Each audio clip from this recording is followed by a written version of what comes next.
लोग कर रहे थे इंडेफिनिट इंटीग्रेशन, और इंडेफिनिट इंटीग्रेशन के कुछ फार्मूले हम लोगों ने डिस्कस किए थे, और ओरिजिन ऑफ इंडेफिनिट इंटीग्रेशन की जनरेट कहाँ से हुआ, प्रोड्यूस कैसे हुआ। तो प्रोडक्शन मैंने आपको करके बताया, और इंटीग्रेशन के कई फार्मूले जब जनरेट किए थे, जो बेसिक फार्मूले। और अब आपको आगे मेथड्स ऑफ इंटीग्रेशन बताते हैं। थोड़े फार्मूले तो आते ही रहेंगे, इसमें फार्मूले बहुत है इंडेफिनिट इंटीग्रेशन के अंदर, और लर्निंग डिफिकल्ट नहीं है, प्रोवाइडेड आप उसमें एफर्ट करें तो डिफिकल्ट नहीं है। अगर आपने एफर्ट नहीं की तो डिफिकल्ट पड़ भी जाएगा। So be very careful. Let us start now.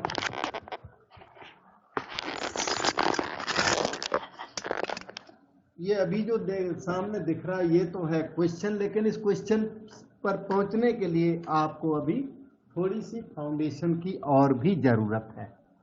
Differentiation हमने की थी, और डिफरेंशिएशन से एंटी डेरिवेटिव मतलब इंटीग्रेशन जनरेट हुआ। उस अगले दिन हमने प्रीवियस लेक्चर में इसका जनरेशन सिखाया था, जो हम थोड़ा सा ब्रीफली फिर से याद दिला देते हैं। D d x of sine x equal to cos x होता है। लेबनीज और न्यूटन जो इस इंटीग्रल कैलकुलस के इन्वेंटर थे, उन्होंने क्या किया, डी ऑफ साइन एक्स लिखा और डी एक्स को राइट साइड में शिफ्ट कर दिया, कॉस एक्स डी एक्स कर दिया। उसके बाद इस डी का भी उधर डिवीजन कर दिया। क्यों कर दिया, ये सब प्रीवियस लेक्चर में हो चुका है। अगर किसी ने अटेंड नहीं किया तो वो लेक्चर हमने उस पर डाला हुआ है, व्हाट्सएप पे लिंक दिया हुआ है, तो आप जरूर उसको क्लिक करें और स्टडी करें। Integral of cos x d x is sine x करने के बाद हमने सो मैनी इजी मतलब बेसिक फार्मूले बताए थे। इंटीग्रल ऑफ कॉस एक्स पैदा हुआ, वो कितना, साइन एक्स, और एक constant of integration extra add किया जाता है। तो इस तरह से हमने कुछ फार्मूले बताए थे। इंटीग्रल ऑफ साइन एक्स, मैं जल्दी जल्दी उनको याद दिला देता हूं। माइनस कॉस एक्स प्लस सी था, C constant of integration that is added after every answer of integration. Integral of cos x किया था, वो है साइन एक्स प्लस सी। अब आपके साथ एक और प्रॉब्लम आएगी, डेरिवेटिव और इंटीग्रल ना मिक्सअप होंगे। साइन एक्स का डेरिवेटिव प्लस कॉस एक्स होता है, लेकिन साइन एक्स का इंटीग्रल माइनस कॉस एक्स होता है। तो you have to be very careful for using the फार्मूले नाउ। मतलब मिक्सअप होने का डर है, तो इसलिए आपको काफी केयरफुल रहना पड़ेगा। साइन कॉस टेन एक्स का फार्मूला हमने प्रोड्यूस नहीं किया था। टेन एक्स खुद तो किसी का आंसर है। टेन एक्स किसका आंसर है, कोई बताएगा बेटा? यहाँ पे क्या लिखा जाए? Second square. वेरी गुड, बच्चों ने याद किया। ऐसे याद करते रहे तो आप ए क्वालिटी के पर्सन बन जाओगे मैथमेटिक्स के अंदर। इंटीग्रल डी एक्स, यहाँ पर minus cot x plus C किसका आंसर था बेटा? Cosecant square. Very good, cosec square x का integral minus cot x d x था, और यहाँ पर माइनस कॉसिक एक्स आंसर आया था। किसका आंसर आया था? Cosec x plus cot x. Yes, this was cosec x into cot x, और sec x भी आंसर आया था। Integral of tan x into secant x। या sec x tan x का आंसर sec x। जिसने याद नहीं किया बोलोगे अभी याद कर लो, ने अब लेट हो जाओगे। अगर अब भी याद नहीं किया then you will be late and you will find yourself in a difficult peculiar type of situation for degree classes, for post graduate classes। जितना भी हायर स्टडी करोगे सब जगह अब ये इंटीग्रेशन मिलता ही चला जाएगा। सर, हाँ जी, इंटीग्रेशन ऑफ tan x क्या होगा? बेटे you are too early to ask, give me time, everything will be finished, है ना, है ना। आप थोड़ा वेट करें, जब हम अपनी बात कहना फिर ही बोलना, अभी तो हम रास्ते पर हैं। ओके, तो अगला क्वेश्चन है x की पावर अच्छा x की पावर n का इंटीग्रल। अभी तो यहाँ बताओ हमें, आप बताओ X बेटे। n plus Power 1 x power n plus plus 1 by n plus 1. n plus 1. Yes, very good. और 1/x का इंटीग्रल भी आपके सामने आया था, log x plus c। Yes, ये काम अच्छा किया आपने याद कर लिया। इंटीग्रल 1/x का इंटीग्रल हो गया। अब कौन सा ex बताया था? यस, Ex Ex plus और a to the power x का integral, a to the power x upon log a plus c। Yes, very good. Sir इसमें मुझे डाउट था, ये समझ नहीं आया था मुझे। ये यस सर।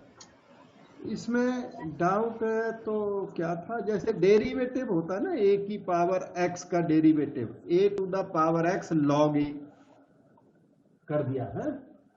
log a का लेफ्ट में डिवीजन कांस्टेंट है, वो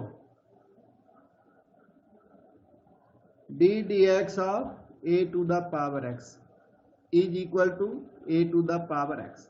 अब log a कांस्टेंट है, इसलिए d dx के अंदर भी ये एंट्री कर सकता है, वेरिएबल एंट्री नहीं कर सकता, लेकिन कांस्टेंट जो है वो डेरिवेटिव के अंदर जाए या बाहर जाए, उसको दोनों प्लेस अलाउड है। ये हुआ, तो देखो इसका डेरिवेटिव वो है, तो उसका इंटीग्रल ये है। अब आप अपना डाउट बताओ, आपका असली क्या डाउट हुआ था ओरिजिनली? अगर ये डाउट था तो हो गया सर यही और डाउट था। ये इसका प्रोडक्शन ये हो गया, ठीक है। a की वैल्यू 100 भी हो सकती है, 10 भी हो सकती है। जैसे इंटीग्रल ऑफ 10 की पावर x चाहिए, तो e की पावर x वाला फार्मूला नंबर 9 नहीं लगेगा, ये 10 नंबर लग जाएगा, 10 की पावर x के लिए भी लग जाएगा। देखो इंटीग्रल ऑफ a की पावर x तो आपने याद ही कर लिया, ax by log a plus C. Integral अगर 10 की पावर x की बात हो तो 10 की पावर x बाय log 10 होगा प्लस सी। अच्छा, log 10 किसको आता है? sir 1. 1 अगर बेस 10 है। यस, पर यार बेस 10 है क्या? यहाँ बेस 10 नहीं है, ये कैलकुलस है, तो यहाँ पर बेस ई है, इसलिए log 10 की वैल्यू 1 नहीं है यहाँ पर। अच्छा, ये जो यहाँ log लिखते हैं पर ये ln होता है एक्चुअली, ln 10। आपने कैलकुलेटर में ln 10 की डालना, कोई 1.23 कुछ आंसर होता है, लेकिन 1 नहीं होता है इसका आंसर, 1.23 होता है, 3 पॉइंट समथिंग। मतलब आप जो कैलकुलेटर है ना उसमें ln 10 डालना तो वो वैल्यू मिल जाएगी, ठीक है। लेकिन 1 नहीं होती, 1 तो ये होता है log 10 टू द बेस 10 1 होता है, और यहाँ कैलकुलस के अंदर log e 1 होता है, log e to the base e 1, ठीक है। तो ये वाला जो log 10 नीचे आंसर में आया वो 1 नहीं है। तो मोर और लेस फार्मूले हो गए हैं, जो फिर से जो जरूरत होगी वैसे वैसे और याद दिलाता जाऊंगा। अब इसमें जब डिफरेंशियल कैलकुलस की थी तो वहां था ओल्ड बोल्ड का चक्कर। एक हमने ओल्ड, तो ओल्ड अच्छा नहीं लगता तो मैंने बना दिया था गोल्ड, और एक करे थे बोल्ड। गोल्ड बोल्ड फार्मूले कहाँ डिफरेंशिएशन में आपने लर्न किए थे, वो क्या था? Derivative of sine x equal to cos x, ये तो गोल्डन फार्मूला हो गया, मतलब ओल्ड फार्मूला हो गया ओरिजिनल। और उस ओल्ड को जब बोल्ड किया तो d d x sine of small x can be any other function of x, और तब जाके आंसर आया था cos of x derivative of capital x with respect to x etcetera. ये गोल्ड बन गया बोल्ड, ओल्ड हो गया बोल्ड, और उसकी वजह से डिफरेंशिएशन आपको काफी इजी पड़ा था, क्योंकि वहां पर बोल्ड फार्मूले एग्जिस्ट करते थे। अब यहां पर इंटीग्रल कैलकुलस में एक क्वेश्चन पैदा होता है कि हमारे वो फार्मूले क्या वो भी बोल्ड हो सकते हैं? क्या इंटीग्रेशन फार्मूलों को बोल्ड कर सकते हैं? तो आंसर है थोड़ा सा यस और थोड़ा सा नो। दोनों तरह के आंसर हैं। क्यों? क्योंकि इनका लिमिटेड जनरलाइजेशन पॉसिबल है। अनलिमिटेड जनरलाइजेशन जैसे ये अनलिमिटेड जनरलाइजेशन है। ये कैसा जनरल डिफरेंशियल कैलकुलस का कि ये x को ना यहां अगर डोमेन में आता, अगर डिफाइंड है तो कैपिटल x को एरोप्लेन भी लिखना अलाउड है इस डिफरेंशिएशन के बोल्ड फार्मूले में। क्या? साइन ऑफ एरोप्लेन, आंसर आएगा cos of aeroplane into derivative of aeroplane with respect to small x. इतना बोल्ड फार्मूला है कि अगर कोई सेंस बनता है तो कैपिटल एक्स को शिप भी लिखा जा सकता है अगर सेंस कोई बने तो ये इतना बोल्ड फार्मूला है। ऐसा बोल्ड फार्मूला इंटीग्रल कैलकुलस में एग्जिस्ट नहीं करता, लेकिन लिमिटेड जनरलाइजेशन ऑफ दोज फार्मूले possible. So I will tell you the limited generalisation of those old फार्मूले ऑफ इंटीग्रल कैलकुलस। तो लिमिटेड जनरलाइजेशन लर्न करें बेटे सब लोग हमारे साथ। अभी तक हमने लिखा था डिफरेंशिएशन एंड इंटीग्रेशन, अब मैं लिखूंगा इंटीग्रेशन का ये gold formula, old formula, sine का integral minus cos x plus सी। और अब हम इधर लिखेंगे इसका बोल्ड फार्मूला। बोल्ड फार्मूला ये है कि आप इस x को ax प्लस बी लिख सकते हैं। ए बी कॉन्स्टेंट्स, x को ax प्लस बी, ये कांस्टेंट ए बी कितने भी बड़े कांस्टेंट हो तो कोई ट्रबल नहीं है, लेकिन x को हम x स्क्वायर नहीं करने देंगे। ये बहुत बोल्ड फार्मूला नहीं है, थोड़ा सा जनरलाइज्ड है। ये उतना बोल्ड नहीं है कि आप x को शिप लिख दो या ax प्लस बी को शिप लिख दो, नहीं, वो अलाउड नहीं है। तो इसका आंसर बेटे देखो, यही आंसर है, यही वाला minus cos ax plus b divided by a plus constant of integration. तो वो पेनल्टी हर बार आपको पे करनी है। अगला देखिए, जैसे cos x का इंटीग्रल sin x, तो इसका जो बोल्ड फार्मूला वो है integral of cos ax plus b, और बोल्ड होगा sin ax plus b, sin ax plus b divided by a। मतलब सभी फार्मूलों में x replace by ax plus b दोनों तरफ आप कर सकते हो। इन सभी फार्मूलों में, ओल्ड फार्मूलों में x को क्या कर सकते हैं, ax प्लस बी दोनों साइड में, और a का डिवीजन भी करना पड़ेगा एक्स्ट्रा। अब देखिए कॉसिक स्क्वायर x का फार्मूला था माइनस कॉट एक्स प्लस सी। तो इसका जनरलाइजेशन, इसको थोड़ा बोल्ड करता हूं, cosec square a x plus b d x. तो ये आएगा minus cot a x plus b by a plus C.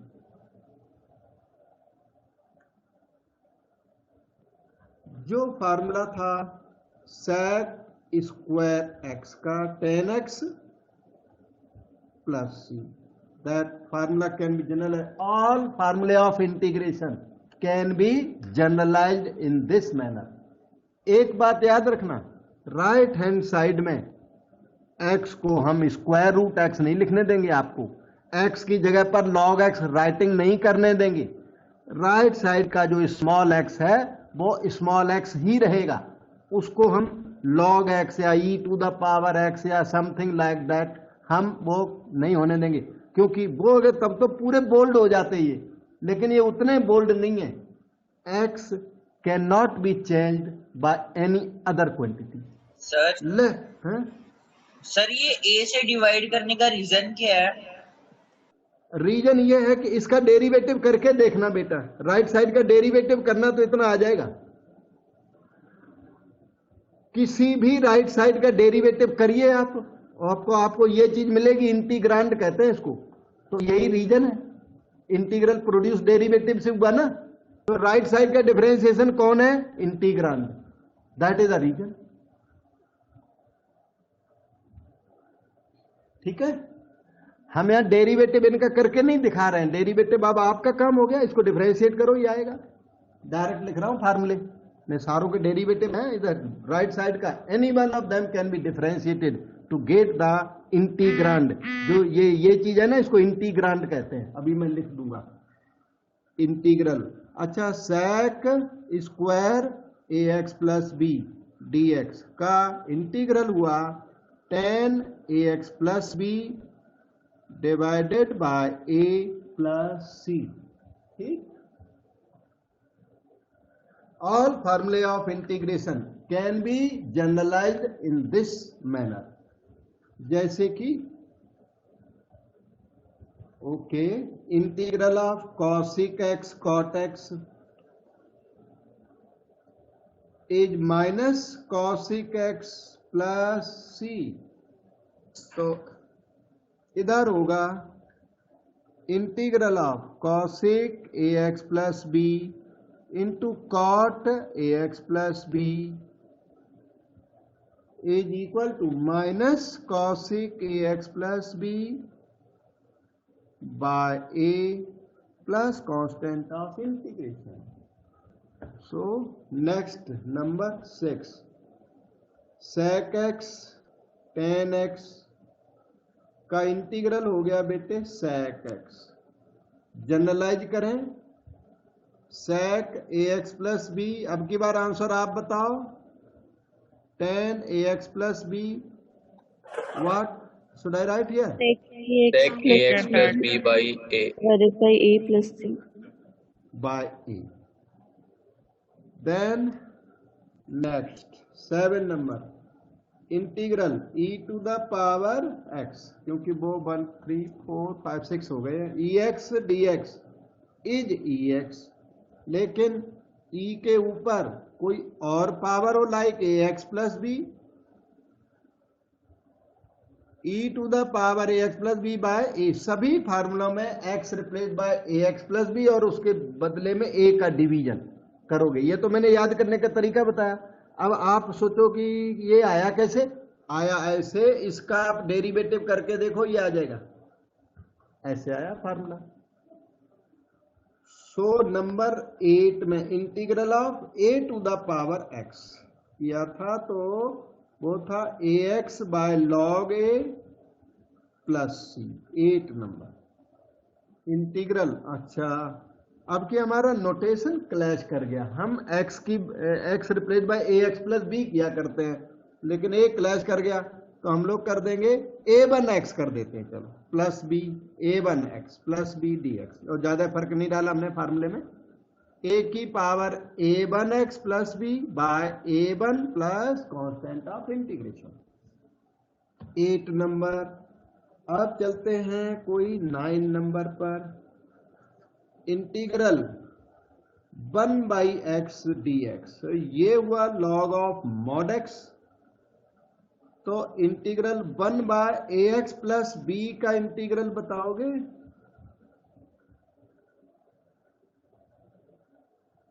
One by log mod ax plus b by a, by a plus c. हाँ जी। और last एक और number कौन सा, x की पावर n का इंटीग्रल, x की power n plus 1 by n plus 1 plus c, ये हो गया ax प्लस b की पावर n का इंटीग्रल आएगा ax plus b power n plus 1 by n plus 1 into coefficient of x plus c। ठीक है, ये आपके 10 फार्मूलों का जनरलाइजेशन अभी टाइम बीइंग के लिए किया, और फार्मूले तो बहुत हैं, अभी एक एक करके धीरे धीरे सामने आएगा। तो आपने देखा कि इंटीग्रेशन के फार्मूलों को हम लोग बहुत ज्यादा बोल्ड नहीं कर सकते, थोड़ा सा बोल्ड करना अलाउड है, उतना हमने कर दिया। तो जब वो गोल्ड फार्मूला बोल्ड नहीं बन पाया तो थोड़ी सी प्रॉब्लम आई। ये इंटीग्रेशन डिफरेंशिएशन जैसा इजी नहीं है, वो इसी वजह से कि जो ओल्ड फार्मूले थे ना, तो ओल्ड को ज्यादा बोल्ड नहीं, थोड़ा बोल्ड आपने किया भी है, लेकिन ओल्ड को बहुत ज्यादा बोल्ड नहीं कर पाया, और इसकी वजह से इंटीग्रेशन के फॉर्म्स पैदा हुए, मतलब मेथड्स पैदा हुए। तो ओल्ड फार्मूले could not be generalised, old could not be made bold, could not be made bold, वो बोल्डनेस फिर भी नहीं आई और इसको बोल्ड नहीं कर पाए। इस वजह से क्या हुआ कि methods of integration came into play.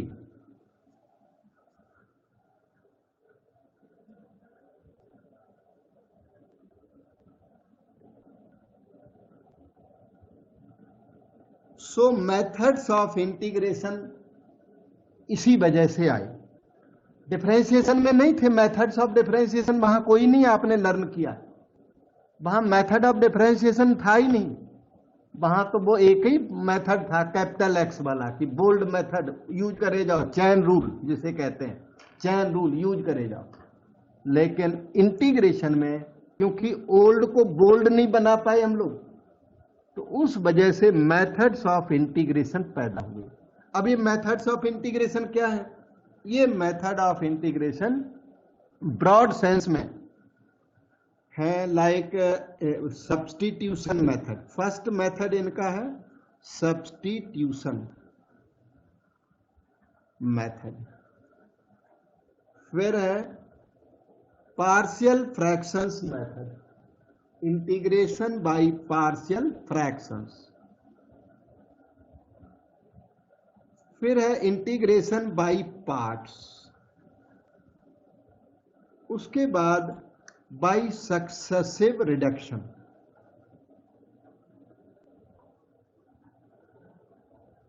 ये in general 4 methods of integration माने जाते हैं। इनमें जो लास्ट वाला ये आपके सिलेबस में नहीं है, successive reduction formula you will be learning next year. तो इस ईयर आपको 1, 2, 3 मेथड्स ऑफ इंटीग्रेशन करने हैं। अभी कहने को तो 3 मेथड्स ऑफ इंटीग्रेशन है, पर इनके अंदर क्या है? इनके अंदर ना डिफरेंट फॉर्म्स हैं। इनके अंदर एक मेथड के अंदर फॉर्म्स हैं, डिफरेंट फॉर्म्स हैं, और डिफरेंट फॉर्म्स के डिफरेंट रूल्स हैं। Different forms, each method has got different forms, और डिफरेंट फॉर्म, और हर फॉर्म का अपना अपना रूल, इसलिए डिफरेंट रूल्स हैं इसके अंदर। और इसकी वजह से इंटीग्रेशन स्लाइटली कॉम्प्लिकेटेड हो जाता है कि कहने को तो 3 मेथड है, पर 3 मेथड के अंदर सो मेनी फॉर्म्स हैं, और हर फॉर्म का अपना अपना रूल है। हम आपको यहां पर हर फॉर्म को प्रॉपर डिस्कस करेंगे। कोई भी क्वेश्चन बिना रीजन के सॉल्यूशन देंगे नहीं आपको, सभी क्वेश्चंस का रीजन देंगे, सभी क्वेश्चंस का सॉल्यूशन देंगे। आपको इंटीग्रेशन यहां पर हम सही करके देंगे, लेकिन उसको मेंटेन आपको करना पड़ेगा। ठीक है बेटा? तो हम अब इसका first method substitution method start करते हैं।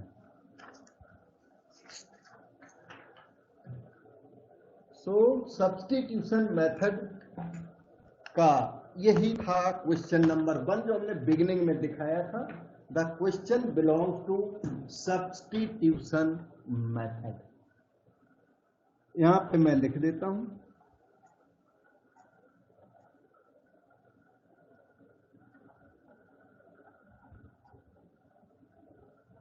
सब्स्टिट्यूशन मेथड का क्वेश्चन की पहचान क्या है? क्योंकि एग्जाम में ना वो नहीं लिख के नहीं देते, you do it by substitution, वो नहीं लिख के देते। It is you who is suppose to search the method, then form and then solve. वो तो कहते हैं इंटीग्रेट द फॉलोइंग। अच्छा, हम आगे चलें उससे पहले आपको बता दें, इस इंटीग्रल fx dx में इसे कहते हैं साइन ऑफ इंटीग्रेशन। पता है आपको साइन ऑफ इंटीग्रेशन? क्योंकि ये बेसिक्स हैं, बेसिक सबको आना ही चाहिए। और इसे कहते हैं इंटीग्रांड, इंटीग्रल नहीं, इंटीग्रांड कहते हैं, और इसे कहते हैं विद रिस्पेक्ट टू एक्स। और इसका जो आंसर आएगा, मान लो ये एफ डैश एक्स है तो आंसर एफ एक्स आएगा। एफ डैश एक्स कर दिया मैंने इंटीग्रांड को, तो आंसर क्या आ जाएगा? F x. तो एफ डैश एक्स तो इंटीग्रांड हो गया, और ये जो एफ एक्स है ना, आंसर को प्रिमिटिव कहते हैं। और ये जो C, that is called constant of integration. dx के बाहर कोई चीज लिख दी तो वो इंटीग्रल के अंदर नहीं मानी जाएगी, वो बाहर है। इंटीग्रल के अंदर dx के पहले पहले आपको राइटिंग करना है। dx के बाहर लिख दिया तो वो इंटीग्रेट नहीं होगा, that is suppose to be outside the integral sign. और जो कांस्टेंट्स हैं अपने, जैसे integral of k f x constant, तो उसे आप बाहर कर सकते हो। K integral f x d x, constant बाहर जाएगा, अंदर जाएगा freely, no problem in that. See एक तरफ यूज करते हैं इंटीग्रल करते टाइम, किसी भी एक साइड में सी लगाते हैं।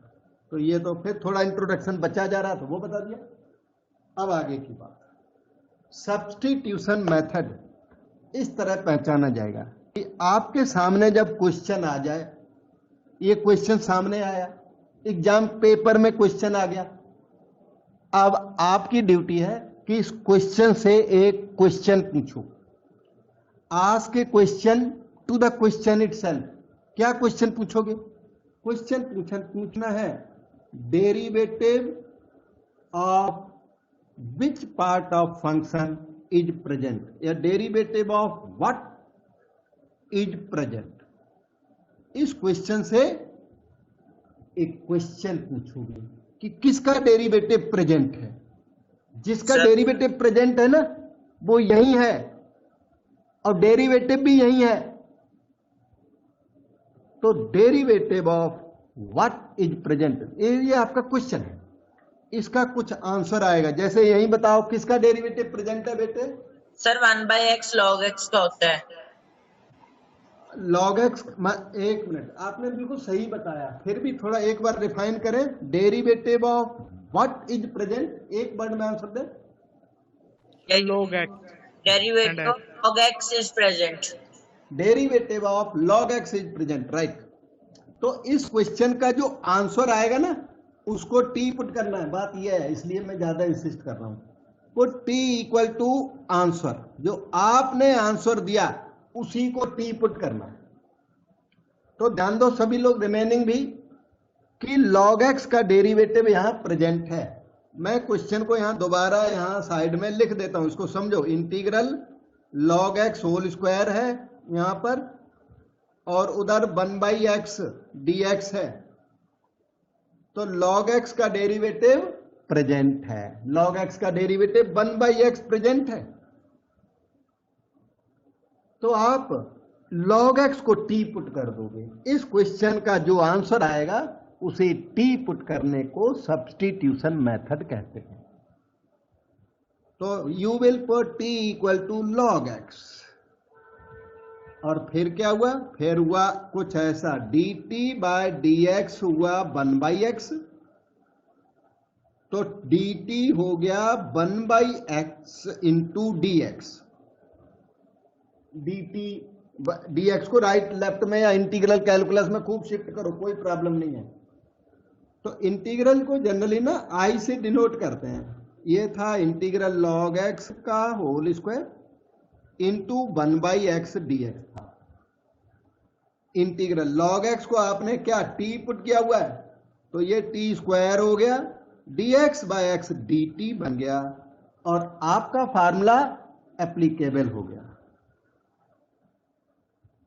अब आप x की पावर n का इंटीग्रल याद करो। x की पावर n के इंटीग्रल का फार्मूला यहां पर लगेगा। x की पावर n का इंटीग्रल बताओ बेटे। x की power n+1 divide by n+1 by n+1 n+1 by n+1 plus constant of integration. तो ये आ जाएगा t की power 2+1 by 2+1 plus c, this is equal to t की वैल्यू क्या पुट कर दूं, log x, तो ये हो जाएगा log x की पावर 3 बाय 3 प्लस c, ये आपका आंसर बन गया। और एक बात याद रखना, log x की पावर n, क्या ये n log x होता है कि नहीं होता है? Yes sir. Anyone else, true या फॉल्स? False sir. क्यों फॉल्स है ये? तो ट्रू क्या है फिर? ये फॉल्स कह रहे हैं तो इनकी बात तो माननी पड़ती है फिर थोड़ा सा। तो ये n log x नहीं होता, और ट्रू ये है log of only x m divide by, एक minute, log of only x की पावर n हो तो उसे n log x कहते हैं। ठीक है, तो ये 3 log x नहीं है ना, ऐसी गलती करना बेटे। अब आप डाउट पूछ सकते हैं। सब्स्टिट्यूशन का फर्स्ट क्वेश्चन हो गया है। ये सी को ऐसे ही छोड़ देंगे? किसको?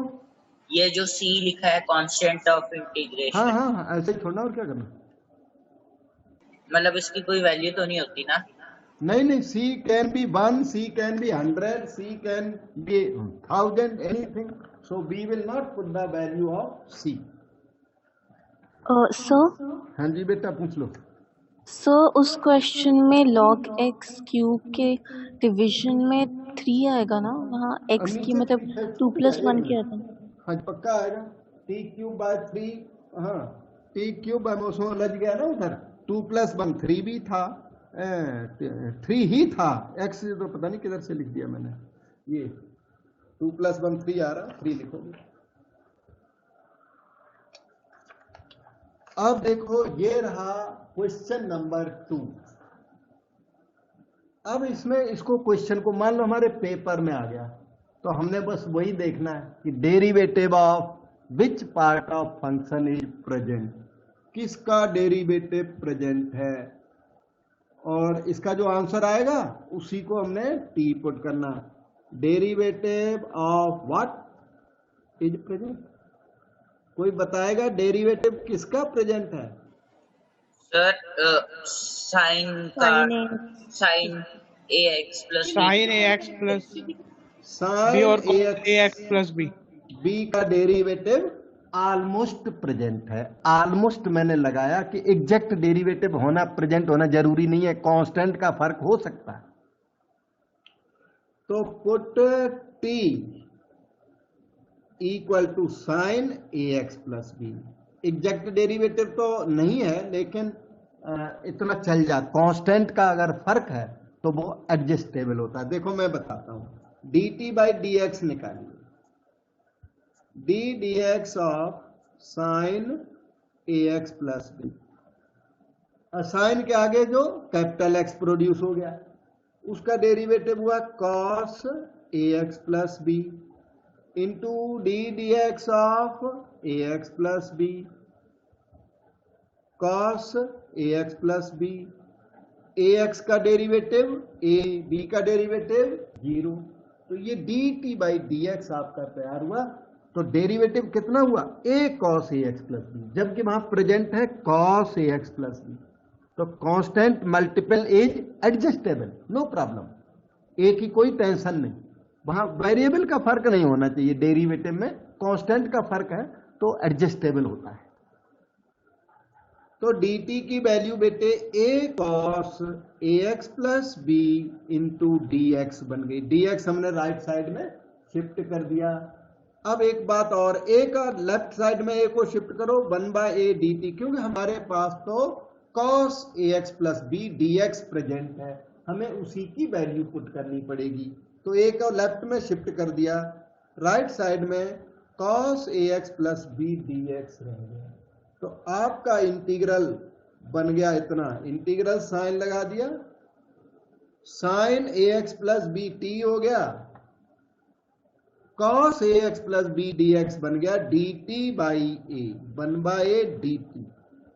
This can be written as 1/a, ठीक है, t की पावर 1, t की power 1 plus 1/1 plus 1 plus c, t square by 2, t का इंटीग्रल टी स्क्वायर बाय 2,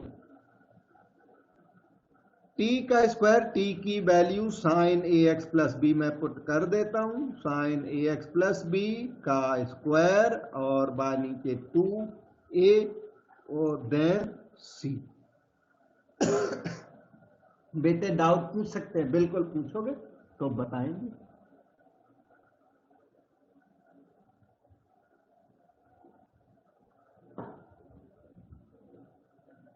तो sine a x plus b का डेरिवेटिव प्रेजेंट था।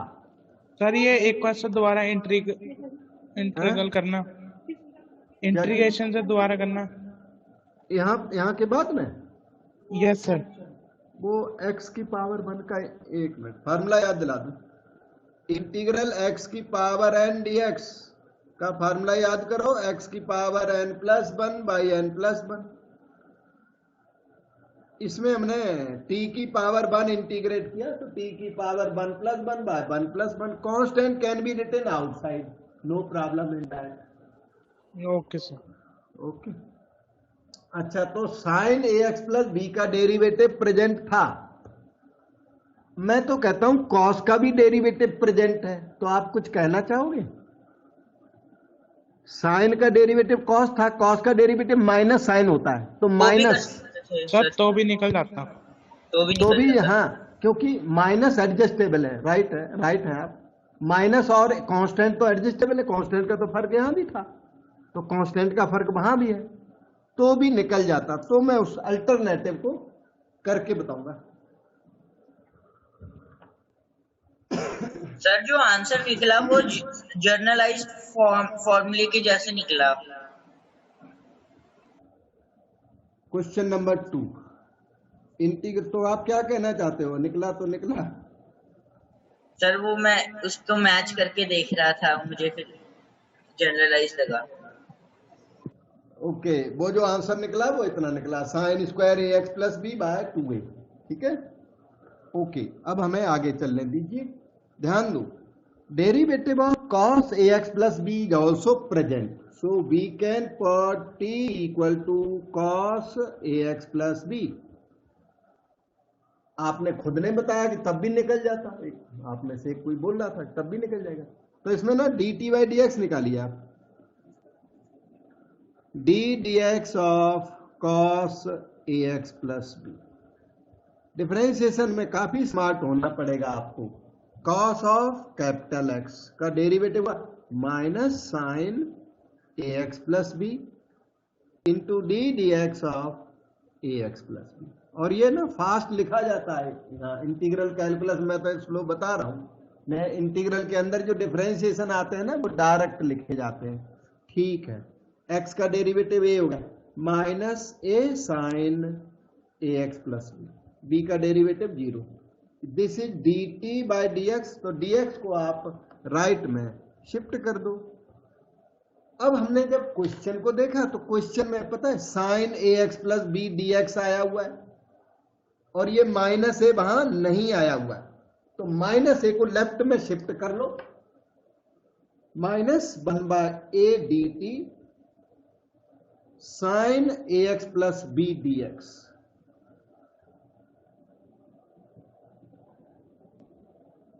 Is equal to integral sine a x plus b d x को minus 1 by a d t मैंने लिख दिया, और cos a x plus b को आपने टी लिया हुआ है, तो टी आपका यहां पे कॉपी कर दिया। बेटे पूछ सकते हो डाउट, पूछो।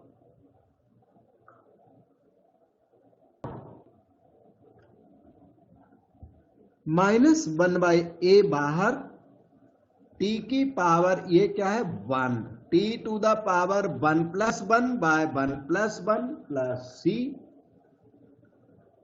2a। t की value cos ax plus b होने की वजह से ये हो जाएगा cos ax plus b whole square plus c। Answer हो गया। अब क्या डाउट हुआ बताओ? नेगेटिव साइन का। नेगेटिव आ रहा है।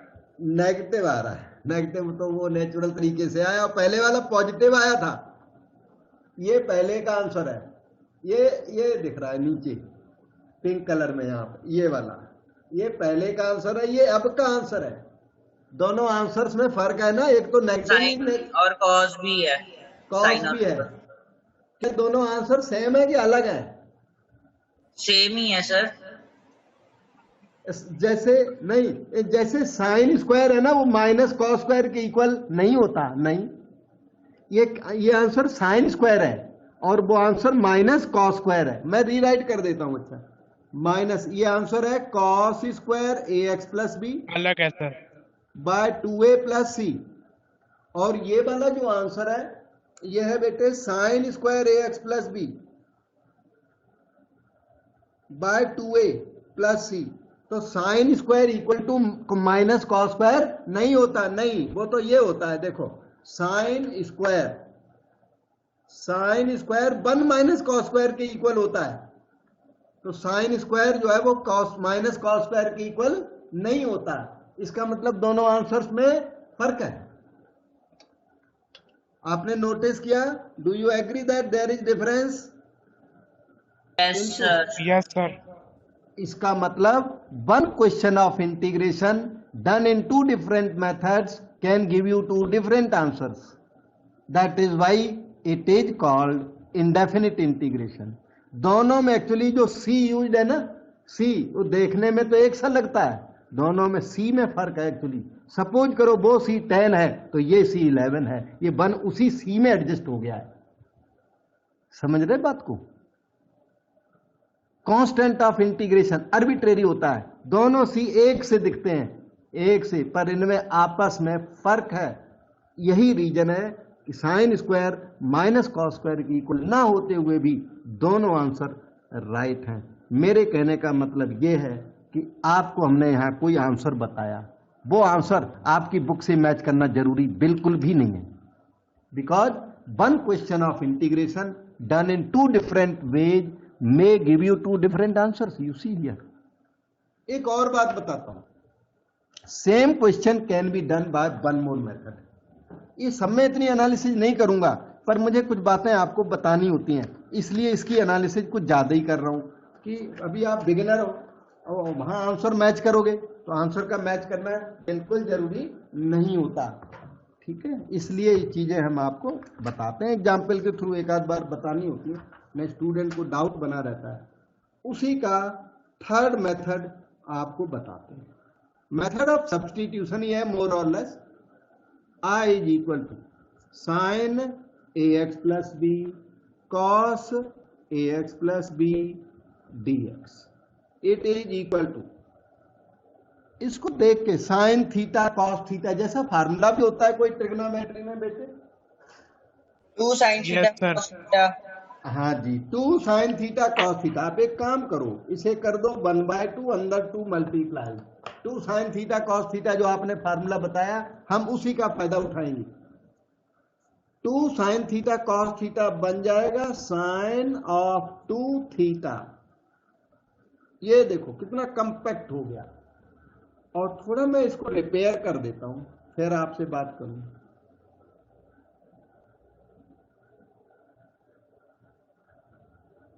आपको हमने बोल्ड फार्मूले बताए थे आज अभी, integral of sine a x plus b का फार्मूला बताया था मैंने ना, सफिक्स 1 लगा दिए जिससे कि क्लैशिंग बच सके।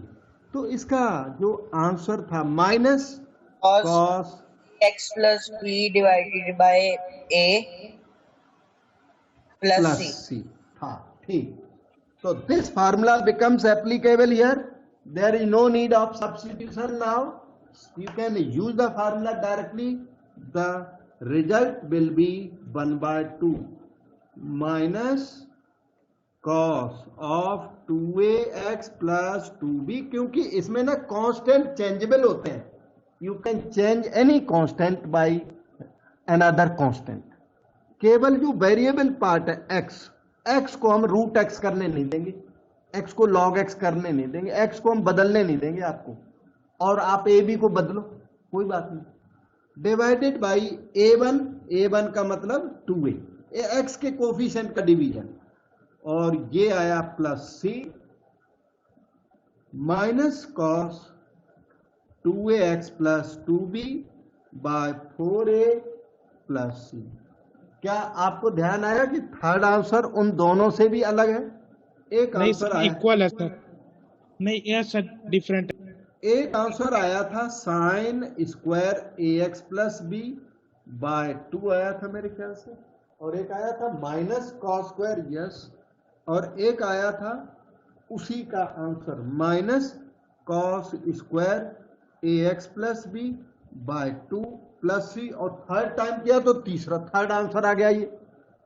और वो आंसर इनके इक्वल बिल्कुल भी नहीं है। सारी ट्रिग्नोमेट्री लगा के देखा जाए तो जो cos 2 थीटा है वो cos 2 थीटा है, वो 1 माइनस 2 साइन स्क्वायर थीटा होता है। ये बहुत दूर है उससे आंसर, ये बहुत दूर है उससे। That is totally different from these two.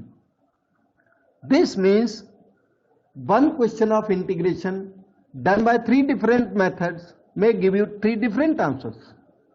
So you do a question of integration, your answer may not match with the answer of the sources. जो बुक का आंसर है उसके या किसी और टीचर का आंसर उससे इसका मैच करना बिल्कुल जरूरी नहीं होता। This is called indefinite integration. Indefinite है, फिक्स नहीं है, पर यह भी नहीं कि इसके इन्फिनिटली मैनी आंसर्स हैं ना। वो आंसर्स मतलब अगर दो डिफरेंट मेथड लगाओगे तो दोनों आंसर में को अगर माइनस किया जाए तो कांस्टेंट का फर्क होता है। कोई भी दो आंसर को माइनस करोगे, दिस माइनस दिस कर दो तो अल्टीमेटली कांस्टेंट आएगा, कोई न कोई कांस्टेंट आएगा, के आएगा, एक्स नहीं आएगा, एक्स में नहीं आएगा चेंज। ऐसा भी करो, मतलब दो आंसर्स को माइनस करने से, आई माइनस आई करने से वैसे तो जीरो आना चाहिए, जीरो नहीं आएगा, कोई कांस्टेंट आएगा। तो क्योंकि दो जो सी लगे हुए ना, सी आपस में इक्वल नहीं होते। ये वो वाला सी 100 है, ये वाला सी 101 है, वो वाला सी 102 है, ये फर्क होते हैं सी में। बेटे कोई और डाउट पूछ सकते हो सर? ये जो इंटीग्रेशन के मोर मैनी आंसर्स होते हैं, ये सिर्फ इंडेफिनिट में होते हैं ना? हाँ, डेफिनेट में आंसर फिक्स हो जाएगा। वहां फंडामेंटल थ्योरम ऑफ कैलकुलस होती है, वो लगा देंगे और उससे आंसर को वहां फिक्सेशन मिल जाती है। इंडेफिनिट में आंसर्स अलग आते हैं। Okay, so we move on to this question number 3। Question को जब एग्जाम में देखोगे तो आपके मन में बस एक ही क्वेश्चन, इस क्वेश्चन से एक क्वेश्चन पूछो। क्या क्वेश्चन पूछोगे? Derivative of what is present. ठीक है, derivative of what is present, question से क्वेश्चन पूछने लगना। तो उसका जो आंसर अगर आ गया तो उसे टी पुट करना। तो यहां पर किसका डेरिवेटिव प्रेजेंट है बेटे? लॉग एक्स का। लॉग एक्स का डेरिवेटिव बिल्कुल 1/x अलग प्रेजेंट है। डेरिवेटिव बिल्कुल अलग दिखना चाहिए। Derivative should not form part of any other function. Derivative साफ साफ नजर आना चाहिए और वो क्लियर नजर आना चाहिए, और उसमें कांस्टेंट नजर नहीं आता तो कोई बात नहीं। एक मिनट, जैसे ये क्वेश्चन है, क्वेश्चन को हम थोड़ा सा रीराइट करें। Cosec square log x into 1/x dx, तो हमको डेरिवेटिव बिल्कुल अलग नजर आ रहा है। देखो ये अलग, डेरिवेटिव अलग दिखना चाहिए, साफ साफ दिखना चाहिए, और उसमें कांस्टेंट मल्टीपल का फर्क है तो चल जाएगा, कोई बात नहीं। तो डेरिवेटिव किसका प्रेजेंट है बताओ। अच्छा, 1/x लॉग एक्स का सर। हाँ सही है, 1/x तो डेरिवेटिव है। Derivative of log x is present. ठीक है, so we put t equal to that whose derivative is present. याद करो, इसको याद करो जो मैंने लिखा है। Put t equal to that whose derivative is present. जिसका डेरिवेटिव प्रेजेंट है उसी को t पुट करना है। डेरिवेटिव कहां होना चाहिए? अलग नजर आना चाहिए, अलग। मैं बार बार अलग वर्ड क्यों बोल रहा हूं, देखो मेरी बात को समझो। यहां पर मैं थोड़ा सा अलग जाऊंगा। इंटीग्रल, इधर देखना, जैसे कॉसिक स्क्वायर लॉग एक्स है, अच्छा, और इधर आपका देखे रहे ना साइन ऑफ 1/x है, फिर dx है। क्या log x का डेरिवेटिव प्रेजेंट है इधर? No sir. नहीं, बिल्कुल सही। log x का डेरिवेटिव प्रेजेंट नहीं माना जाएगा, क्योंकि डेरिवेटिव अलग से प्रेजेंट दिखना चाहिए, बिल्कुल अलग दिखना चाहिए। The derivative should not form part of any other function. जबकि जिसका डेरिवेटिव प्रेजेंट है वो थीटा हो सकता है, थीटे का डेरिवेटिव प्रेजेंट है, लेकिन डेरिवेटिव खुद थीटा नहीं हो सकता। ये डेरिवेटिव, ये भी थीटा है साइन का ना, साइन थीटा का थीटा है, तो डेरिवेटिव साइन थीटा का थीटा नहीं हो सकता। लेकिन जिसका डेरिवेटिव प्रेजेंट है वो चीज कॉसिक स्क्वायर थीटा की थीटा हो सकती है। मतलब derivative must be independent, but the quantity whose derivative is present that quantity में बी डिपेंडेंट। ये डिपेंडेंट है, ये भी डिपेंडेंट है, यहां पर वो इंडिपेंडेंट है। इस बात को समझो, derivative should be seen individually separately and derivative should not form part of any other function. ठीक है, तो आपने डिसाइड कर ही लिया कि put t equal to log x in और ओरिजिनल क्वेश्चन। ये तो बीच में छूट गया है, तो वैसे ही बताया मैंने एक्सप्लेनेशन के लिए। t equal to log x, तो dt बाय dx हो गया 1/x dx। तो इस 1/x dx अभी नहीं आया है क्योंकि dx इधर लिखा था, तो dt हो गया 1/x इंटू dx। अब एक बात का और ध्यान दो, अब से आगे आप ट्राई ये करो कि ये वाला स्टेप ना ही लिखो, t equal to log x से डायरेक्ट ये लिखना सीखो। t को क्या लिख दिया? dt, log x का क्या कर दिया? डेरिवेटिव, फिर क्या लिख दिया? dx। डायरेक्ट सीखो ये इस बीच वाले स्टेप के बिना राइटिंग करोगे तो ज्यादा अच्छा है, और बीच वाला स्टेप के साथ लिखोगे तो ठीक है, नॉट बैड, वो भी चलेगा। बीच वाला स्टेप लिखते नहीं ना ऑथर्स अपने, जो बुक वाले, कोई नहीं लिखता इसको, बिगिनर को बताया जाता है, फिर बाद में इसको हटा देते हैं। तो अपना इंटीग्रल बन गया, क्योंकि यहां पे मैं लिख देता हूं, तो आई क्या बन गया, इसके बाद इंटीग्रल बन गया कितना? Cosec square t dx by x became dt। Cosec square t का इंटीग्रल आपके ओल्ड फार्मूला में आ गया बेटे, minus cot plus c, minus cot of t plus c. T की वैल्यू बाद में जरूर पुट कर देना। अब आप पूछ लो कुछ।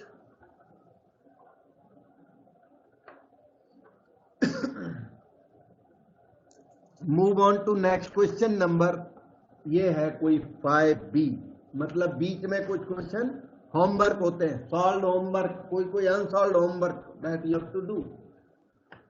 इस क्वेश्चन को देखो, derivative of something is present. Derivative of what is present? Second square x, sec square x का derivative present. Sec square x खुद डेरिवेटिव है किसी का,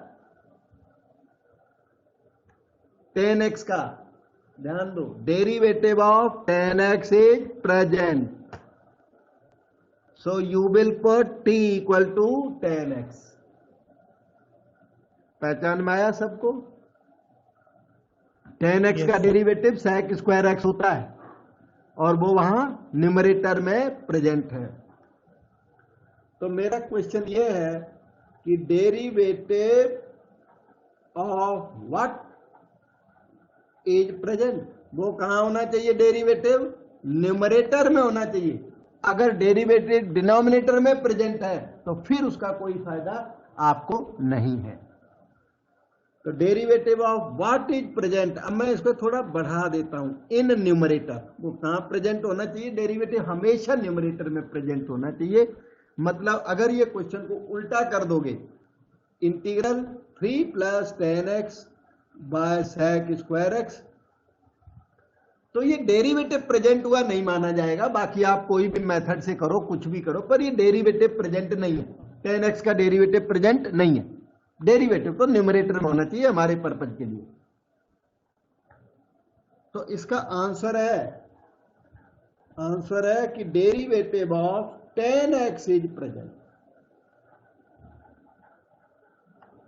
इसलिए उस आंसर को t पुट किया जाता है। So you will put t equal to that answer which is 10x। ठीक है। अब एक बात मैं आपको बताता हूं, t का साइज जितना बड़ा होगा, t का साइज जितना ग्रेटर होगा, उतना ही आपका इंटीग्रल इजी होगा। तो अगर t का साइज कुछ बढ़ा सकते हो तो बढ़ा दो, नहीं बढ़ाओगे तो कोई बात नहीं। पर अगर कुछ इसका साइज इंक्रीज कर दो, t की वैल्यू का साइज इंक्रीज कर दो, तो इंटीग्रल आपका उतना ही डिक्रीज हो जाएगा, इजी हो जाएगा। तो क्या यहाँ 10x क्या आगे कुछ और पॉसिबल है, कुछ और ऐड करना, सब्ट्रैक्ट करना? +3। यस, क्योंकि 3 का डेरिवेटिव 0 होता है। 10x का डेरिवेटिव प्रेजेंट है, तो 10x प्लस 3 का डेरिवेटिव भी वही है, sec स्क्वायर x। तो t को जितना लार्ज लोगे उतना इंटीग्रल कैसा हो जाएगा, स्मॉल हो जाएगा, आपको उतना ज्यादा आराम पड़ेगा। तो देखो बेटे, dt बाय dx हुआ sec स्क्वायर x। 3 का तो 0 ही होगा, तो dt की वैल्यू क्या आ गई, ध्यान दो, dt की value sec square x dx हो गई। और आपका integral i is equal to sec square x dx became dt, denominator became t, और 1/t का इंटीग्रल तो आता है आपको। 1/t का integral log mod t, log mod log 10x t plus c log of 10x plus 3 plus.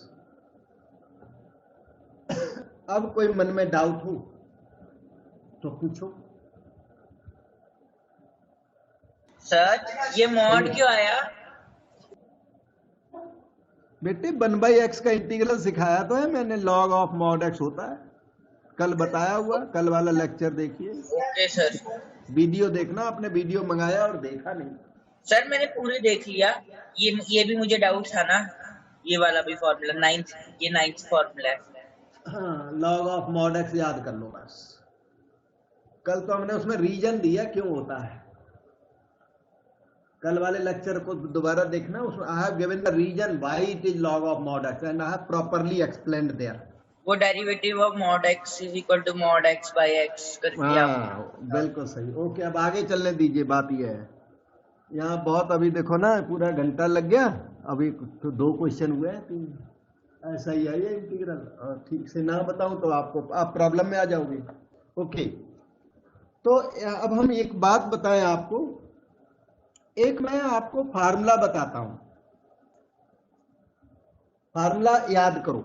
अभी नीचे कोई भी फंक्शन हो, नीचे कोई फंक्शन हो और ऊपर उसका एग्जैक्ट डेरिवेटिव हो, एग्जैक्ट होना चाहिए, यहाँ कांस्टेंट का फर्क नहीं चलता है, उस fx का f' होना चाहिए ऊपर। तो इसका answer direct log of fx। इसी सब्स्टिट्यूशन मेथड से ये प्रूव भी हो जाता है। ये इस फार्मूले को आप याद करें और याद करके यूज करेंगे तो क्या हो जाएगा, आपके क्वेश्चन कुछ इजी पड़ेंगे। फिर से देखो यहाँ पर, जैसे प्रेजेंट क्वेश्चन 2009 में आया हुआ है, 1 मार्क के क्वेश्चन आते हैं ये, और 1 मार्क क्वेश्चन में लिखो फार्मूला और यूज कर दो उसको, तो 1 मार्क तो मिल ही जाता है। डायरेक्ट भी लिख दो आंसर तो भी 1 मार्क मिल जाता है, तो उसमें उतना प्रॉब्लम करने का जरूरत नहीं है। इधर देखो, इस क्वेश्चन नंबर 5 भी जो आपने अभी अभी किया, इसमें 3 का डेरिवेटिव 0, 10x का derivative sec square x, Derivative of denominator is present in the numerator. So log of denominator is the answer. So direct answer है इसका log of 3 plus 10x. 1 mark question होता है ये, तो 1 मार्क क्वेश्चन तो ये formula लिख दोगे, नीचे आंसर में अकेला आंसर भी लिख दो तो मिल ही जाता है जनरली। तो इसलिए वो उतना वर्क करने का जरूरत नहीं है ऐसे क्वेश्चन में। मैंने शॉर्टकट नहीं किया, मैंने पूरा बताया आपको, उसके बाद आपकी कन्वीनियंस के लिए आपको शॉर्टकट बता दिया। आपको वो पसंद है आप करिए, मुझे कोई प्रॉब्लम नहीं है, ना मुझे प्रॉब्लम ना आपके एग्जामिनर को प्रॉब्लम है, प्रॉब्लम तो आपको है। ठीक है, अच्छा मैं थोड़ी सी प्रैक्टिस कराता हूं, इधर देखना। जैसे यहां पर हो 5 प्लस sec x और ऊपर लिखा हो sec x tan x, answer क्या आएगा बताओ? log mod of 5 plus sec x, ये आंसर है। अब ये है भी सर, मतलब इतना पिकुलियर सा लुकिंग क्वेश्चन है, आंसर आपने फटाफट बता दिया। और जैसे यहां पर है अपना tan इनवर्स x और नीचे लिखा है उसका डेरिवेटिव होना चाहिए 1/1 प्लस एक्स स्क्वायर लिखना पड़ेगा। अगर मैं इसको यहां पे 1 प्लस एक्स स्क्वायर कर देता तो पहचान में नहीं आता, इसलिए मुझे 1/1 प्लस एक्स स्क्वायर ही लिखना पड़ गया। तो इसमें क्या है, इसमें ना थोड़ी गड़बड़ी कर दी मैं दोबारा से लिखता हूं। नीचे वाला ऊपर करना था, ऊपर वाला नीचे। Integral dx tan inverse x नीचे करना था और इसका डेरिवेटिव ऊपर लिखना था ऐसे। तो इसमें क्या है, derivative of denominator is present in the numerator, तो आंसर आएगा लॉग ऑफ डिनोमिनेटर। मैंने उसकी थोड़ी प्रैक्टिस कराई और प्रैक्टिस तो रोज ही होती रहेगी। तो ये फार्मूला बड़ा इफेक्टिव फार्मूला है ये वाला, ठीक है। और 1 मार्क के क्वेश्चन में आप अप्लाई करोगे तो मेरे ख्याल से कोई प्रॉब्लम भी नहीं है। और एक फार्मूला इसका 7 का मैं और भी बताता हूं, वो भी वर्क को काफी रिड्यूस कर देता है। देखना इधर, इंटीग्रल ऑफ, एक तो हमने अभी बताया नीचे कोई फंक्शन हो और ऊपर उसका डेरिवेटिव हो तो आंसर log f(x) आया करता है। और देखना कोई फंक्शन हो और उसकी पावर नंबर होनी चाहिए n पावर हो, उसके बाद इस बेस का डेरिवेटिव प्रेजेंट हो, यहां पर बेस का या डेरिवेटिव प्रेजेंट हो तो आंसर आता है f(x) की power n+1 by n+1 plus c। वो x की पावर n टाइप का है ये। तो ये 2 फार्मूले हैं, बहुत ही इफेक्टिव, याद करो और अपने यूज करो। देखिए जैसे कि इंटीग्रल ये है sin x की पावर 101, कितनी भी लिख दूं, यहां पे मुझे cos x ही लिखना पड़ेगा। इसका आंसर बेटे आप बताओ, f(x) की power n into dash x से मैच करता है, आंसर क्या आएगा? sin x of 102 divide by 102। Yes, n+1 by n+1, 102 by 102 plus c आ जाएगा। इतना इफेक्टिव फार्मूला है ना, इसको अभी टी पुट करो, ये करो, वो करो, ठीक है, याद करो और यूज करो। अब हम आपको इसी वक्त इसी टाइम पर tan x का इंटीग्रल ये पूछ रहे थे बिगिनिंग में आज, तो मैंने बोला आप अर्ली पूछ रहे हो, थोड़ा लेट पूछना था। अब आप tan x का इंटीग्रल पूछ सकते हो। ये रहा tan x का क्योंकि जो वो लिस्ट है वो अभी इनकम्प्लीट है, उस लिस्ट में साइन और कॉस के इंटीग्रल है और tan का इंटीग्रल वहां नहीं था। मैं आपको अब बताता हूं। tan x ठीक है, dx ओके है। इसको मतलब करने के कई सारे तरीके हैं, मैं सबसे शॉर्ट वाला अच्छा तरीका आपको बताता हूं। इसमें ना ऊपर sec x का मल्टीप्लाई कर दो, sec x का डिवीजन क्यों कर दो, जान पाए आप सर? क्यों कर दिया? सर जो sec x का डेरिवेटिव है सर वो 10x into secant x. Derivative of denominator is present in the numerator now. So log of denominator is the answer. ये सब्स्टिट्यूशन मेथड से भी हो सकता है, t equal to sec x से हो जाएगा ये, या sin अपॉन cos कर दो तो t equal to cos x से हो जाएगा। ये सबसे शॉर्ट वाला हमने सॉल्यूशन बताया।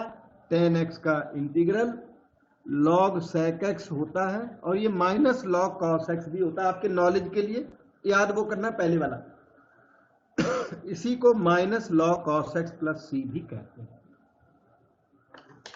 इसे commit to memory, formula log sec x वाला याद किया जाए।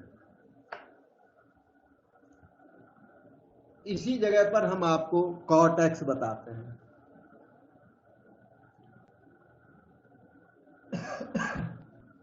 cot x है ना, integral cos x by sin x। Derivative of denominator is present in the numerator, so answer is log sin x. Log mod of sin x. तो cot x का integral log sin x होता है, जिसे याद किया जाए। tan और cot उस लिस्ट में नहीं थे, sin cos tan cot, cosic और sec भी वहां नहीं है, तो मैं इनको भी अभी बता देता हूं। cosic का इंटीग्रल, sec का इंटीग्रल, फिर आपके कंप्लीट हो जाएंगे। इंटीग्रल ऑफ cosic x आपको बताता हूं। इसके लिए मुझे थोड़ी सी एडजस्टमेंट करनी पड़ी, बिना एडजस्टमेंट के हो जाते हैं, फिर वो हार्ड पड़ते हैं बहुत। ये बहुत इजी है। cosic x है तो ऊपर नीचे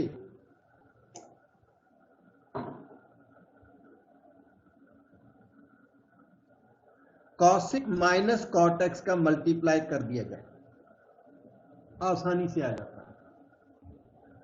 तो ये हो गया cosic माइनस cot, ठीक है। ऊपर हुआ cosic into cosic minus cosic x into cot x।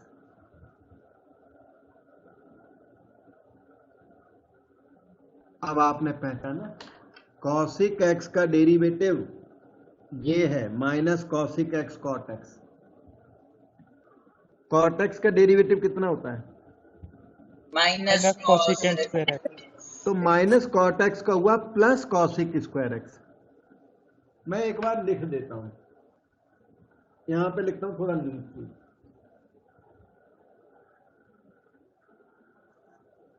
बाकी डेरिवेटिव के फार्मूले फिर से रिवाइज करें। cosic x का integral minus cosic x cot x, cot x का integral minus cosic square x। ये हो गया minus into minus plus cosic square x minus cosic x into cot x। तो derivative of denominator is present in the numerator by doing that adjustment. तो इसका answer आया log of denominator again, और इस answer को याद किया जाए। इंटीग्रल ऑफ cosic है बेटे ये, और इसका ट्रिग्नोमेट्री लगा के ना इसका एक आंसर और भी होता है tan x बाई 2। आपको फर्स्ट वाला याद करना है और दोनों याद कर लो, बहुत अच्छा है। ये दूसरा वाला कंपटीशन में ज्यादा लगता है, कंपटीशन में बीएससी बीई में सेकंड आंसर चलता है, +2 में फर्स्ट आंसर चलता है।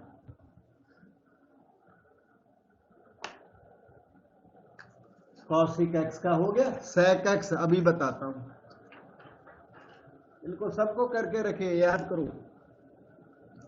इंटीग्रल ऑफ sec x, इसके बाद लिस्ट आपकी कंप्लीट हो जाएगी। sec x, कोई एस्टीमेट अंदाजा कर सकता है क्या मल्टीप्लाई डिवाइड कर दूं? secant tan x plus tan x. हाँ, आपका अंदाजा सही निकला। आपको sec x plus tan x का मल्टीप्लाई डिवाइड करना, कॉसिक वाले केस में कॉसिक माइनस कॉट का करना, और सेक वाले केस में सेक प्लस टेन का मल्टीप्लाई करके वो एक्टिविटी हो जाती है। कौन सी? Derivative of denominator present in the numerator. ये सभी क्वेश्चंस में याद नहीं करना, ये फार्मूलों की डेवलपमेंट है, तो फार्मूलों की डेवलपमेंट में इस तरह की एडजस्टमेंट्स होती हैं और क्वेश्चंस में इतनी ज्यादा नहीं होती, क्वेश्चन फ्रीली चलते हैं। sec square x plus sec x tan x,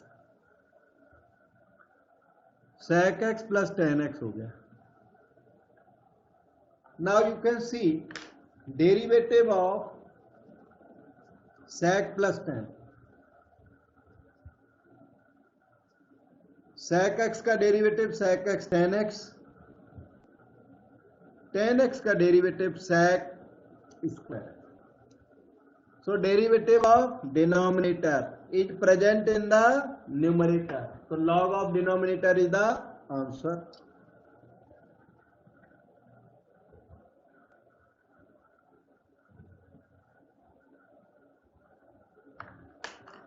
याद करो इस फार्मूले को। इसका एक आंसर और भी होता है, log 10 pi by 4 plus x by 2। ये कंपटीशंस में चलता है दूसरा आंसर, और बीएससी बीई सब में एडवांस क्लासेज में ये चलता है, +2 में पहला आंसर। मतलब फर्स्ट आंसर सबको याद करना है और दोनों आंसर याद करने हैं कंपटीशन वालों को, और जो बीएससी करेंगे कल को, बीई करेंगे, एमई करेंगे, साइंटिस्ट बनेंगे, दोनों आंसर याद करेंगे।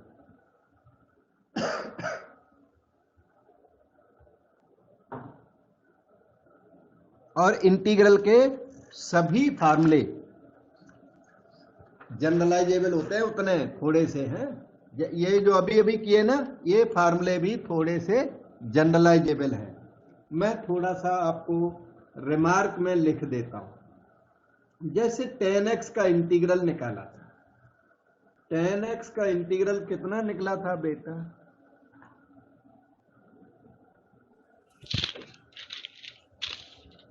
log sec x, ठीक निकला था। तो मैं ये कह रहा था कि this answer can be generalised. x को क्या लिख सकते हो? ax plus b. tan ax plus b का इंटीग्रल का बता सकते हो क्या आंसर आने वाला है यहाँ पे? log secant x divided by a।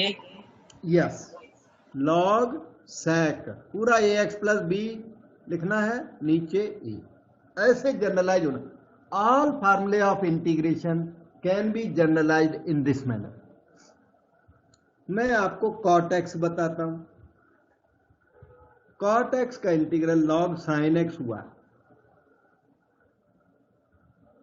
तो cot ax प्लस b का इंटीग्रल बताओ। log sin ax plus b divided by a।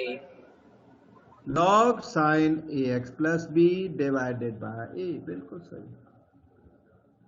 Integral of, ऐसे सारे जनरलाइज हो। जैसे इंटीग्रल ऑफ sec x मान लो किया आपने, वो था log sec x plus tan x। तो इंटीग्रल of sec ax plus b will be log, mod लगाओ, sec के आगे ax प्लस बी लिखिए, tan x replace by ax plus b करिए, by a plus, done. Integral of cosic ax plus b,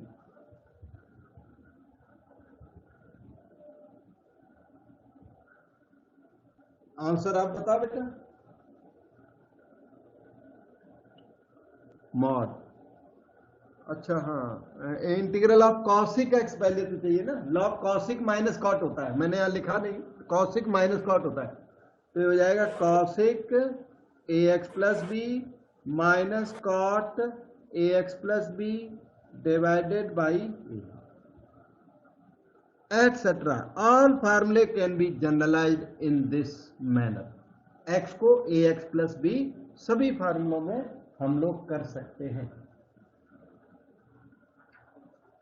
और एक छोटा सा क्वेश्चन हमारे सामने हमें दिख रहा है, हम उस क्वेश्चन को करते हैं। That will be the last question of today. एक यहाँ क्वेश्चन दिख रहा है, 1 मार्क क्वेश्चन है बेटे, ये रहा ऑब्जेक्टिव टाइप का छोटा क्वेश्चन है। इन्होंने बोला integral of this is that then find a b. इन्होंने इंटीग्रल करके ही दे दिया, आपसे बोला ए बी बता दो आप। ठीक है, हम लोग ए बी बताएंगे, इधर आ जाओ। अच्छा, इसमें इंटीग्रल ऑफ देखो ए प्लस बी है ना, integral of this plus integral of this अलग अलग कर सकते हो। अच्छा, मैं यहां लिख देता हूं integral of u plus minus b d x. कभी भी सामने हो u dx अलग कर दो और v dx अलग कर दो। ऊपर से अगर कांस्टेंट मल्टीप्लाइड है, मान लो यहां पर a है और यहां पर b है, तो a को बाहर और b को बाहर भी कर सकते हो। a b की वैल्यू 1 कर दोगे तो पर्टिकुलर फार्मूला आ जाएगा, नहीं तो जन। अच्छा, integral of u into v not equal to integral of u into integral of v। नहीं, ये इक्वल नहीं होता। और ऐसा ही डिवीजन के लिए भी वैलिड है, u upon v not equal to integral of u by integral of v। केवल प्लस और माइनस में ये लीनियरिटी प्रॉपर्टी वैलिड है, इसको लीनियरिटी प्रॉपर्टी कहते हैं। तो दैट वे यहां आ जाओ, ये हो गया a square integral e to the power a x d x plus b बाहर कर सकते हो इंटीग्रल एक्स डी एक्स, और राइट साइड को कॉपी करना है, equation given in the question itself. ये बन ए स्क्वायर ओके। क्या कोई e to the power a x का इंटीग्रल बता सकता है? e to the power a x by a plus c. Yes, by a plus सी होगा। सी ना एक साइड में एक ही बार लगना है, इसके और इसके लिए अलग अलग नहीं लगना है, एक सी एनफ होता है। अच्छा, वो वाला सी, यहां से एक c plus c equal to 2c and that 2c equal to c1 के, मतलब एक ही बार कांस्टेंट लगता है बस। बी x का इंटीग्रल x की पावर 1 प्लस 1 बाय 1 प्लस 1। अब लगा दो अपना कांस्टेंट ऑफ इंटीग्रेशन एक बार, हर पार्ट के साथ नहीं लगेगा। अच्छा, ओके, a से a कट गया, a e to the power a x, और ये हो गया b by 2x square plus c, right side 4 e to the power 4x 3 by 2x square. अब मैच करो, कंपेयर करो, a की वैल्यू नजर आई सबको? 4 बिल्कुल सही। ये देखो, इसके साथ मैचिंग करो, कंपेयर करो, a 4 दिखता है, b की वैल्यू 3, c की वैल्यू 0 या c इसमें पर्टिकुलर हो गया इस क्वेश्चन में, c की वैल्यू 0 तो हो गई। a b 4 एंड 3 आ गए, तो ये आपका आंसर बन गया। 1 मार्क क्वेश्चन था। तो आज खूब हमने आपको सिखाया और लेक्चर रिकॉर्डेड है, जिसको डाउट